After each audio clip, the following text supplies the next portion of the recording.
36 वर्षाचा विश्वास असणारे ठिकाण म्हणजे महावीर ड्रेसेस. महावीर ड्रेसेसमध्ये तुम्हाला मिळणार सर्व शाळेचे युनिफॉर्म, तेही 365 दिवस. बुलढाणा शहरातील व आसपासच्या परिसरातील सर्व शाळेचे व कॉलेजचे गणवेश मिळतील.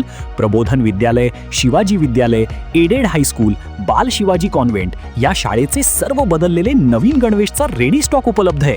School bag, tiffin bag, water bottle, झील कंपनीचे रेनकोट, सिटीजन कंपनीची छत्री, back covers, school sweater, tie, belt व सॉक्स, सर्व शाळेचे ब्लेझर व वेस्ट कोट मिळतील. Chhatrapati Shivaji Maharaj market, Malkapur road, Buldhana.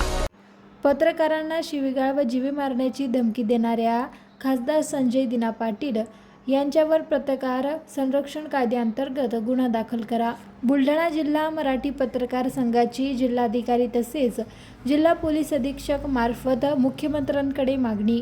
मुंबईचे खासदार संजय दिना पाटील यांनी इलेक्ट्रॉनिक मीडियाच्या पत्रकारांना जाहीरपणे शिवीगाळ करत जीवे मारण्याची धमकी दिल्याचा प्रकार समोर आला आहे.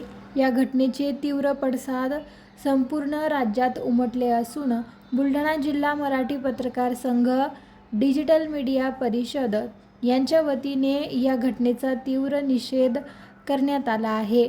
या प्रकरणी खासदार पाटील यांच्यावर पत्रकार संरक्षण कायद्याअंतर्गत तातडीने गुन्हा दाखल करण्यात यावा अशी मागणी करण्याचे निवेदन आज 26 जून रोजी जिल्हाधिकारी तसेच जिल्हा पोलीस अधीक्षक यांच्या मार्फत राज्याचे मुख्यमंत्री देवेंद्र फडणवीस यांना पाठविण्यात आले.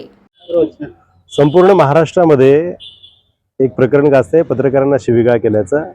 मुंबईचे खासदार संजय दिना पाटील यांनी पत्रकारांना अर्वाच्य भाषेत शिवीगाळ केली, अश्लील शिवीगाळ केली, मारहाणीची भाषा केली, खाल्लं पिल्लं काढलं आणि दादागिरी सुद्धा केली. आणि असे जे आहेत, जे संसदेचे लोकसभेचे सदस्य आहेत, अशा लोकप्रतिनिधींकडून असं उद्धट वर्तन अपेक्षित नाही आहे.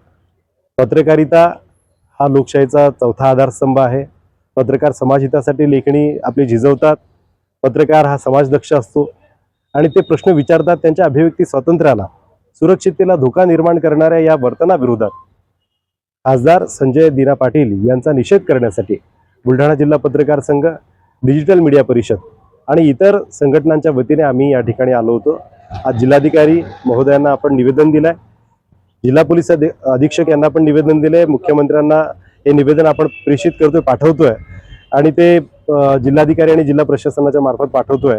आमची मागणी आहे की पत्रकार संरक्षण कायद्याअंतर्गत खासदार संजय पाटील यांच्या विरोधात कार्यवाही करावी आणि त्यांच्या पक्षाचे जे प्रमुख आहेत एकनाथ शिंदे साहेब, त्यांना विनंती आहे की आपल्या पक्षातील लोकप्रतिनिधींना पत्रकारांशी कसं वागावं या संबंधातली एखादी कार्यशाळा आयोजित करावी आणि त्यांना नेमकं सांगावं की पत्रकारांना सोबत जे उद्धट वर्तन आपण करतोय आणि शिवीगाळ करतोय ते थांबलं गेलं पाहिजे.